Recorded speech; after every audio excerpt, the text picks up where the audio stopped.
Grew up humiliated. I grew up afraid to open my mouth. I'm a stutterer. I said my first understandable word at 4. I went to speech school for many years. They actually taught me where to put my tongue in my mouth and how to make sounds. So part of what happens, if you can remember your own childhood, is that when people are different, they're made fun of. And so I spent most of my childhood with kids making fun of me, laughing. Got elementary school, where the kids on the street were mocking me, and I came running home crying. All of this comes up and it wells up inside of me. It says, Mom, they're just all laughing at me. They're just making fun of me. I can't see anything without them laughing at me. And my mother wrapped my arm around me. She goes, Jim, the world is cruel.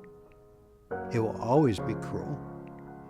And as long as you allow others to define you, you're their slave. So I excelled at sports because I wanted to prove to them I was better than they were. I excelled at education because I wanted to prove I was better than they were. My life was wrapped around proving I was better than, but every time I opened my mouth, I demonstrated I wasn't. Though I was voted happiest-go-luckiest kid in the school, I don't think anybody had any idea how very desperately lonely I was. Even people who were my closest friends, I had one, my best friend actually, in 11th grade. I was asked to stand up and give an answer in history class, and as was my method, I got up and stuttered. And there was a group of guys on the back wall who just, back of the room, just all burst out into laughing. Turned around and looked, and my best friend was in the midst of them.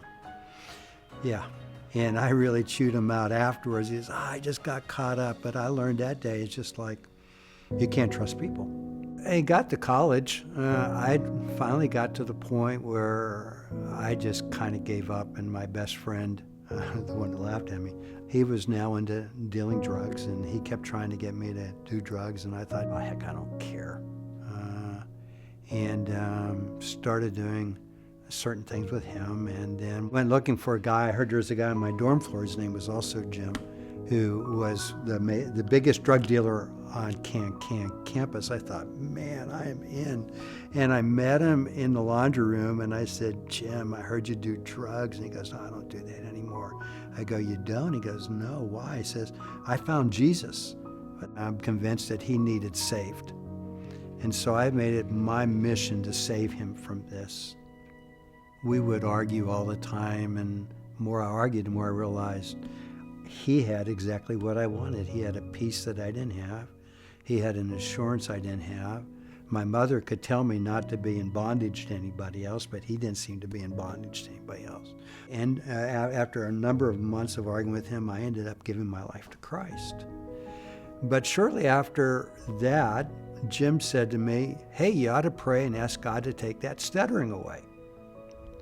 And I said, oh, Jim, I said, God's running the universe. I mean, he's got so many things on his plate. And he opened up the scripture, and he showed me some scripture on prayer. And so I said, okay, I'll pray about it. He goes, oh, well, you need to have a date. And I go, a date? He goes, yeah. I mean, you don't just pray and maybe someday. But so I thought, okay, well, God, in Genesis, he created the heavens and earth in 6 days. So I gave God 6 days to take my stuttering away. At the end of 6 days, I stuttered just the same. And for me, probably the greatest act of faith I've ever done, more than giving my life to Christ originally, though that was a huge act of faith, when that night I said, God, if you want me to be a stutterer, I will embrace it. And rather than fighting it, rather than resenting it, rather than being angry over it, if you want me to be a stutterer, I'll be a stutterer. And that was my prayer that Saturday night. And Monday morning, we were walking to class. The friends that I was walking with, they all fell back. And I turned around and I said, "Hey, what's up? Why did you fall back? Did I not use dial, you know?" And they laughed and they said, "No, you're not stuttering." And I said, "I'm not." And they go, "No, you're not. What happened?" So I told them the story. It was just the most amazing thing that had ever happened to me. And I got involved with Campus Crusader crew. One of the first things they did was taught me how to share my testimony. And they took me to a church on a Sunday night and said, "Here, share your testimony." Okay, talking with my friends, walking down the street. I don't stutter, but now I'm in the most terrifying place a stutterer can be. Up front.